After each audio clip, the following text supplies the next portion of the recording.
coming months, I'd like to introduce you to all 7 provinces of Costa Rica. But for now, I'd like to introduce you to the real estate of the Puntarenas province, which is in the southwest.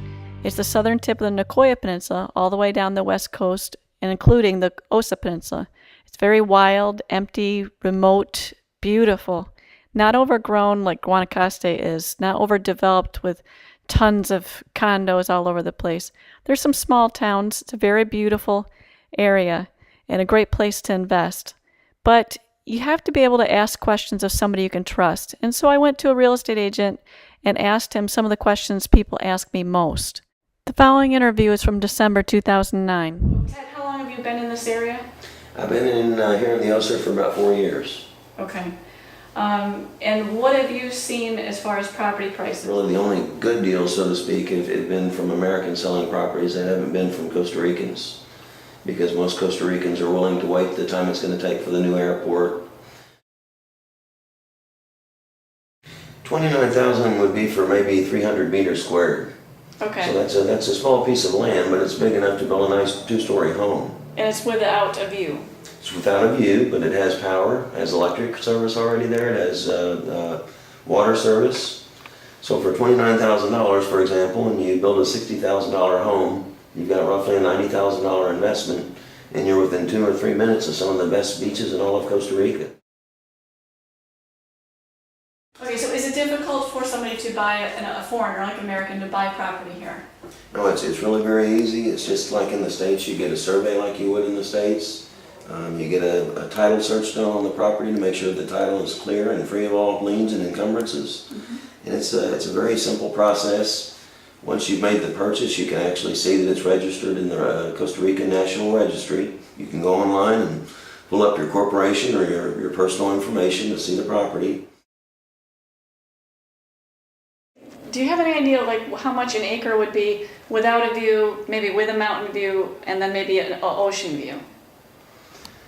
Gosh, when you say an acre, that's like 5,000 square meters. I'm trying to think of a piece along that line, just to be honest with you. So most properties aren't that big? No, a lot of them are really more big than that. Oh, really? Okay, yes. All right. Yes. It's just hard to say, to be honest with you. So it's very hard to have comparables here. And that does bring up a question. How are appraisals done? I mean, who decides what these things are worth? I mean, the locals that own the property, or? It's just pure economics. You get what you think the value of the property is. You ask what you think the value of the property is, and you know, as a real estate person or professional, I'm going to give you my opinion, and you've just got to make an educated guess, so to speak. 6 months is reasonable during the dry season. During the rainy season, at least 8 months maybe. Very simple thing, it's just like it is in the United States. If you get a good qualified builder that you have confidence in, it's not a problem. You don't have to be looking back in the rearview mirror to see if everything is going up like you anticipated. And one of the things that we do have right now, because the market has been a little bit slow, is we've got a lot of sellers willing to owner finance with maybe 25–30% down. That's something that we've never had in the past. There's never been financing like that in the past at all. So that's a great opportunity to leverage your money right now. Put 30% down, 35% down, leverage your money, get a balloon payment for 4 or 5 years. Interest rates from 6 to 8%. And they're all doing that because they got into trouble and financially they can't keep their property at the moment. Not so much in that case. In other words, the Ticos were willing to do this as well. Owner financing is a win-win situation for everybody. They don't necessarily need all of the money right now, but if they get what they're close to what they're asking for and you're willing to make them payments over 5 years, that helps them out as well because they don't spend all of their money in one place, so to speak. Yeah. So I try and advertise that a lot, that if you like a property, don't be afraid to make an offer contingent on owner financing, because a lot of folks, whether they're Americans or Europeans or Ticos, are willing to do that. And the terms are excellent. It's a great way to leverage your money. In my opinion, it's the most beautiful part of the whole country. The Osa Peninsula has more biodiversity than anywhere else in Costa Rica.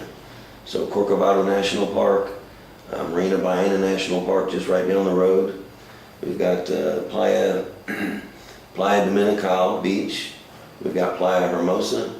We've got Playa Uvita, Playa Ballena, Playa Ventanas, Playa Tortuga. All of these beaches right here on the Pacific Coast Highway are within 30 minutes of one another. And we also have Rancho La Merced National Wildlife Refuge, all just in this short little 30-minute drive. We've got a new golf course going in San Buenos, which will be the first golf course in the Osa Peninsula. Okay. The new hospital in Cortez that was done roughly 2 years ago. The new international airport. In Golfito, they've got a new marina that they're working on, a new marina project called Bahia Escondido. It's stalled right now, and I can't say exactly why. I think just the economy is what it is. But when they started, and when they've actually started it, but when they finish it, the slips are going to start at $330,000, just the smallest slip. Very dry. They're having a lot of problems with rats, for example. Rats? Yeah. Okay. Yeah, it's just very dry. Developers in Guanacaste destroyed all the trees, and it's just been a travesty what happened to Guanacaste. And now for me, I don't like to go to the Central Pacific either, because it's the same way. It's very, very ugly for me to see it, because when I was younger, it was a very beautiful place. Did you grow up here at all when you were younger? Or? Just came surfing, many years surfing. What have you seen as far as a change in general? I mean... Condominiums. Yeah. They just went from being a beautiful natural beach with nothing, no buildings around, to all these ugly skyscraper condominiums, and that's what they don't want here in the Osa. They will allow some condominiums eventually, but they'll all be on the other side of the Pacific Coast Highway. They're not going to allow anything to be built on the coastal side. In Valle de Dequis, which is just the other side of Palmar Norte for me, they're going to build a new hydroelectric plant. It's going to be a state-of-the-art hydroelectric plant and dam. Wow. They're going to have a tourist center, and it's going to be sort of like going to Hoover Dam in the United States. Oh, so you mean big? Oh, it's going to be a big state-of-the-art project. Wow. All right. Now, the new international airport, so it's going to start, they're going to start clearing the land and everything in 2 years? They've actually done all the land surveys and the purchase. It's going to be in the Sierpe Valley. So they actually are supposed to physically start laying the bricks, so to speak, in 2 years. Okay. Oscar Arias was here to sign off on it and give it his approval and his blessing. And he also was here and was in Golfito to sign off on Bahia Escondido, the new marina. So the region is just booming. Everything is coming here to the Osa. How long do you realistically think that it's going to take to do that airport, considering how long it seems to take them to do everything else? Gosh, I have to say between 5 and 10 years, realistically. Okay. It's going to take some time. All right. We don't have much in the way of infrastructure here in the Osa, so it definitely will take some time. Everywhere I looked, it was empty and beautiful, and I loved it. And I'm glad they're going to keep it like that by keeping the condos off the beaches.